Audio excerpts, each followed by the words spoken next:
Hi mga kapips! Welcome to my YouTube channel. Ngayong araw na to ay tuturuan ko kayo kung paano ba mag-voice over sa Reels sa Facebook.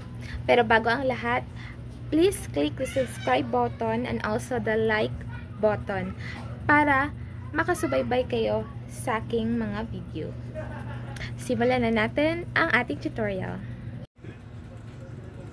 Bago ang lahat, pumunta tayo sa Play Store. I-click lamang itong Play Store. Then, i-click tong search sa ibaba. I-search mo ang app na CapCut.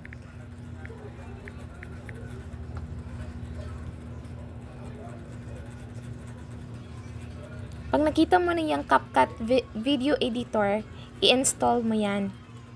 Sa akin dito ay nakalagay ay update. Meron na kasi akong na-install na CapCut. After mo ma-install ang CapCut, balik ka sa home at hanapin ang CapCut na na-install mo. I-click lang tong CapCut.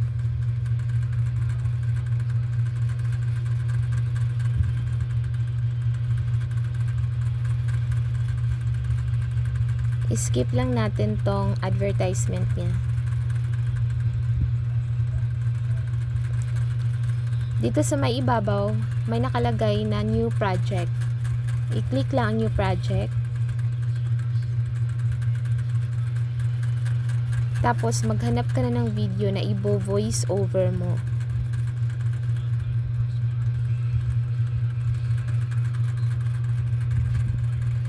Ito na video. Dito sa may baba, may nakalagay na ad. I-click lang ang ad. Para clear yung video mo, i-click lang tong mute clip.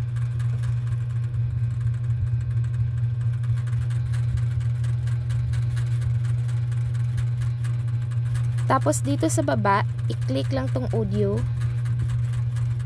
at hanapin ang record. Ayan.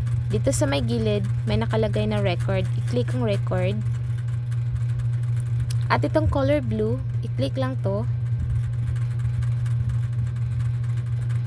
I-click ang only this time.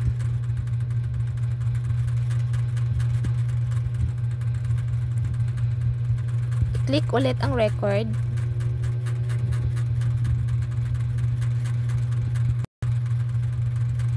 Skip lang natin to. I-click ulit ang record at my timer. At yan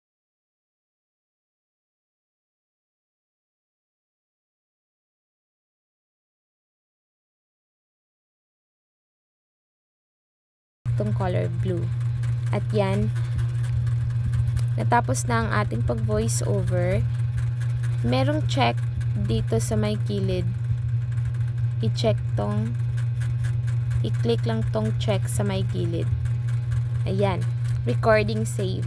At kung i-play mo na yung voice over mo, i-play mo na yung video mo, i-click lang to, center. Ayan.